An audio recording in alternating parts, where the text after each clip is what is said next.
Alhamdulillah wa kafa wassalatu wassalamu ala rasulillah Muhammadin al-Mustafa wa ala alihi wa ashabihi ahli sidqi wal wafa. Asyhadu an la ilaha illallah wa asyhadu anna Muhammadan abduhu wa rasuluh. Allahumma salli ala Muhammad wa ali Muhammad kama sallaita ala Ibrahim wa ali Ibrahim wa barik ala Muhammad wa ali Muhammad kama barakta ala Ibrahim wa ali Ibrahim innaka Hamidum Majid. فيا أيها الناس اتقوا الله حق تقاته لعلكم تفلحون. قال الله تعالى في القرآن الكريم أعوذ بالله من الشيطان الرجيم بسم الله الرحمن الرحيم يا أيها الذين آمنوا إذا قيل لكم تفسحوا في المجالس فافسحوا يفسح الله لكم وإذا قيل انشزوا فانشزوا يرفع الله الذين آمنوا منكم والذين أوتوا العلم درجات والله بما تعملون خبير. صدق الله العظيم وصدق رسوله الكريم ونحن على ذلك من الشاهدين والشاكرين والحمد لله رب العالمين. Sidang Jumat rahmakumullah. Marilah kita panjatkan puji syukur kehadirat Allah Subhanahu wa taala tiada henti atas segala karunia-Nya kepada kita dan keluarga kita. Mudah-mudahan kita dapat menggunakan semua karunia Allah itu untuk sebesar-besar keridhaan Allah Subhanahu wa taala. Salawat dan salam kita sampaikan kepada baginda Rasulullah Muhammad sallallahu alaihi wasallam. Mudah-mudahan kita semakin lempang meneladani akhlak cara hidup Rasulullah sallallahu alaihi wasallam. Yang ketiga, khatib menegaskan pesan khutbah untuk mari kita meningkatkan ketakwaan kita kepada Allah Subhanahu wa taala. Bekal satu-satunya untuk kita menghadap Allah, pulang suatu saatnya kepada Allah Subhanahu wa taala, mumpung hayat dikandung badan, mumpung masih bisa bernafas, kita terus tingkatkan ketakwaan kepada Allah Subhanahu wa taala. Hadirin sidang Jumat rahimakumullah, izinkan di waktu yang sangat tersedia terbatas ini, khatib izinkan bertausiah terkait dengan soal keutamaan ilmu, karena kita bekerja atau ada di lingkungan dunia ilmu, di perguruan tinggi dan seterusnya. Mudah-mudahan ini menambah bahan bakar kita untuk semangat berilmu, menambah ilmu, menyebar ilmu, menebar ilmu, karena salah satu jalan untuk menuju ketakwaan kepada Allah Subhanahu wa taala adalah dengan berilmu pengetahuan. Ayat yang sudah kami bacakan cukup panjang. A'udzubillahi minasyaitonirrajim. Izin kami menyampaikan penggalan sebagai syahid dalam rangka khutbah ini. A'udzubillah, niscaya Allah akan mengangkat derajat orang-orang yang berilmu, orang-orang yang beriman dan berilmu, dan sesungguhnya Allah Subhanahu wa taala itu Maha tahu apa yang kalian kerjakan. A'udzubillahi yarfa'illahu alladhina amanu minkum walladhina utul ilma darajat. Yang pertama, jaminan yang akan Allah tinggikan derajatnya adalah orang yang beriman, orang yang berilmu. Tidak selain itu, berharta tidak. Pada ayat ini disebut orang yang beriman akan ditinggikan derajatnya oleh Allah Subhanahu wa taala. Banyak penjelasannya. Salah satu keterangan dari ayat Al-Quran sendiri untuk lebih telak penjelasannya, bahwa orang-orang yang beriman itu akan sukses, beruntung. A'udzubillahi minasyaitonirrajim. Bismillahirrahmanirrahim. Wa la tahinu wa la tahzanu wa antumul a'launa in kuntum mu'minin. Jangan sedih kamu hai Muhammad, hai umat Islam, jangan merasa lemah, dan sesungguhnya kalian itu akan sukses, unggul jika kalian beriman. Kesuksesan identik dengan keimanan. Dua sisi dari satu keping uang yang sama. Satu keimanan, dua kesuksesan.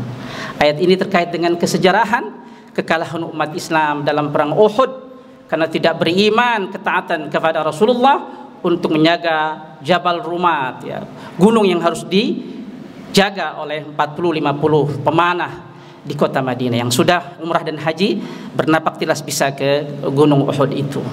A'udzubillah wa antumul a'launa in kuntum mu'minin. Kita umat Islam percaya kepada ayat ini.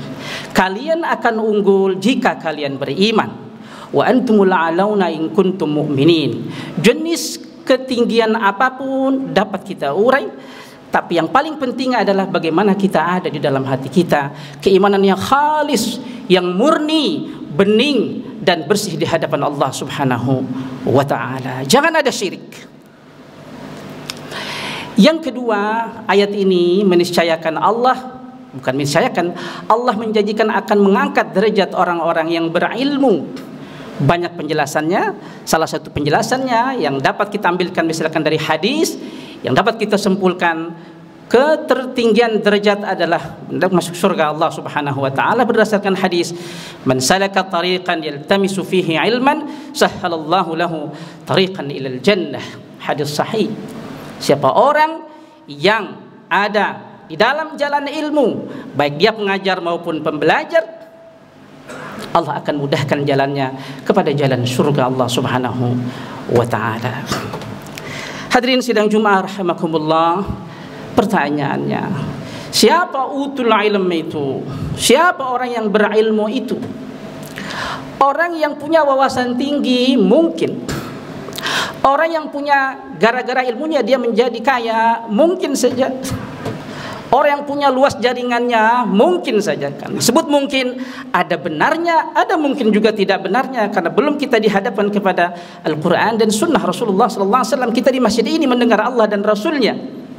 Semua itu adalah pernak-pernik duniawi, ketinggian gelar, keluasan jaringan dan seterusnya mungkin saja kita hasilkan, dapat dimudahkan dengan adanya ilmu yang kita miliki itu.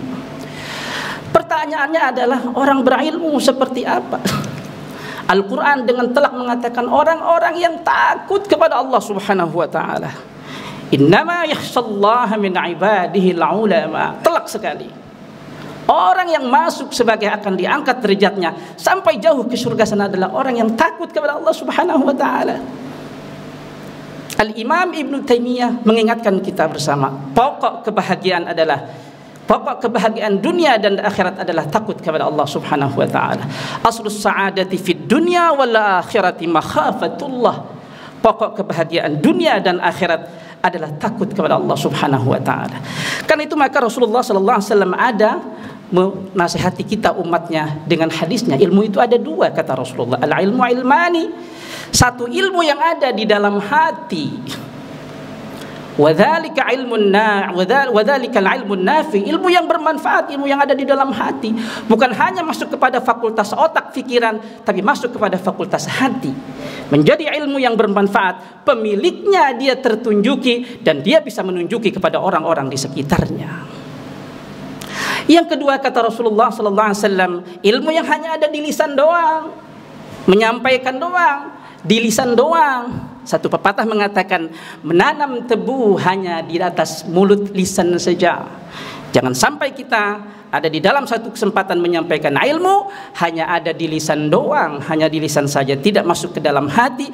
Dan itu kata Rasulullah akan menjadi hujjah, alasan bagi Allah untuk menagih secara serius bagaimana dia tidak bertanggung jawab kepada ilmunya itu. Kita bermohon berdoa kepada Allah Subhanahu wa taala agar ilmu yang kita cari, adik-adik kami mahasiswa bersusah payah 3-4 tahun, 6 semester, 8 semester, jangan mencari ilmu yang hanya sampai di lisan saja. Carilah ilmu yang ada sampai fil qalbi, ilmu yang masuk ke dalam hati, yang akan Allah tanggung nanti akan surga dan segala macam derajat-derajat yang Allah janjikan, dan kita akan daftarkan, insyaallah akan Allah Subhanahu wa taala hadirkan dalam kehidupan kita. Yang terakhir, di mana ketinggian ilmu dan para pemiliknya? Ilmu yang ada di dalam hati, ilmu yang ada menumbuhkan rasa takut kepada Allah Subhanahu wa taala itu. Saya diingatkan kepada kitab Ta'limul Muta'allim karangan Al-Imam Az-Zarnuji abad 7 Hijriyah. Kitab ini dikaji di banyak pesantren. Kitab ini tinggi sekali kualitasnya, dan ada satu keterangan menarik sekali ketika seorang tokoh yang disebut dengan Dzulqarnain, disebut dalam Al-Quran, yas'alunaka 'an Dzulqarnain. Orang saleh sekelas Luqman, tidak sampai setingkat Nabi, tapi diabadikan perilaku dan kata-katanya di dalam Al-Quran. Al-Imam Zarnuji bercerita, Suatu saat Dzulqarnain ditanya oleh seseorang, kenapa engkau sangat menghormati, lebih menghormati gurumu dibanding menghormati orang tuamu? Kata Dzulqarnain ini kalau kita lihat hidup sejarahnya 700 tahun sebelum Nabi Allah Isa. 700 tahun sebelum Nabi Isa ini kehidupan Dzulqarnain ini. Kalau dihitung Nabi Muhammad SAW yang lahir 6 Hijriah, berarti 1300 tahun hidupnya Dzulqarnain ini sebelum Rasulullah Muhammad SAW. Ditanya, kenapa engkau lebih hormati gurumu dibanding orang tuamu? Kata Dzulqarnain, benar aku lebih menghormati guruku dibanding orang tuaku. Yang ini juga hati-hati ketika kita menjelaskannya. Dalam Al-Quran sudah telak sekali, a'udzu billahi wa qadha rabbuka alla ta'budu illa iyyahu bil walidaini ihsana. Tingkat kedudukan orang tua itu satu tingkat di bawah Allah Subhanahu wa taala. Tapi lempengan ini, lempengan ketinggian ilmu itu, riwayat Dzulqarnain mengingatkan kepada kita bersama, sekualitas Dzulqarnain itu, aku lebih menghormati guruku dibanding orang tuaku. Kenapa? Li'anna abi anzalani minas samai ilal ardi wa ustadhi yarfa'uni ila al-ardi min al-ardi ila as-samai. Aku menghormati guruku karena kedua orang tuaku menurunkan aku dari langit ke bumi. Oleh dengan proses orang tua ada kita, lalu kita dikasih ruh. Turunnya ruh itu adalah tanda bahwa turun dari langit ke bumi. Kita tidak akan hidup kalau tidak punya ruh. Ruh Allah hembuskan ke kita arba'ina Yauman, ketika kita jadi nutfah, dihembuskan ruh Allah Subhanahu wa taala.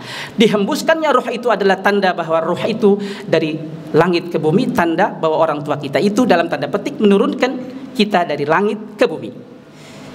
Sementara guru-guru kita, dosen-dosen kita, para guru besar kita itu yarfa'uni minal ardi ilas samai. Para guru itu mengangkatku dari bumi ke langit. Kenapa? Orang hidup bisa jadi banyak kesalahan. Nanti para guru, para pemegang ilmu yang bertugas untuk bagaimana dalam tanda petik membersihkan, mensucikan. Dalam bahasa ta'limul muta'alim adalah bitaklimil ma'arif ar-rabbaniyah, dengan menyempurnakan pengetahuan-pengetahuan ketuhanan, keilahian.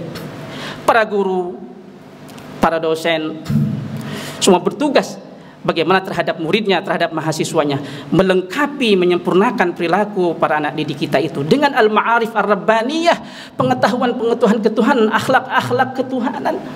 Dan dengan demikian kita punya andil untuk menaikkan mereka itu dari bumi ke langit. Itulah sebab di mana Dzulqarnain dalam tanda petik lebih menghormati gurunya dibanding dari orang tuanya. Mudah-mudahan ini menyupport kita, menyemangati kita di dalam bekerja di dunia ilmu. Sungguh luar biasa ketinggian ilmu itu.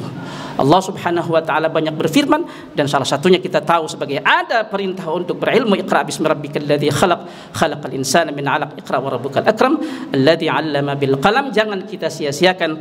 Mudah-mudahan Allah Subhanahu wa taala membimbing kita bersama. A'udzubillahi minasyaitonir rajim. Bismillahirrahmanirrahim. Wal 'asri innal insana lafi khusrin للذين آمنوا وعملوا الصالحات وتواصوا بالحق وتواصوا بالصبر. بارك الله لي ولكم في القرآن العظيم ونفعني وإياكم بما فيه من الآية والذكر الحكيم. أقول قولي هذا فاستغفروه إنه هو الغفور الرحيم.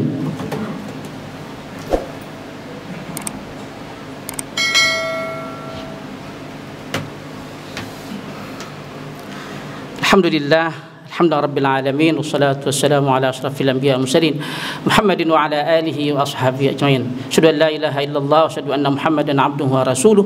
اللهم صل على محمد وآل محمد كما صليت على إبراهيم وآل إبراهيم وبارك على محمد وآل محمد كما باركت على إبراهيم وآل إبراهيم إنك حميد مجيد. وارض اللهم عن الخلفاء الراشدين أبي بكر وعمر وعثمان وعلي وعن بقية الصحابة والتابعين وتابعين التابعين ومن تبعهم بإحسان إلى يوم الدين.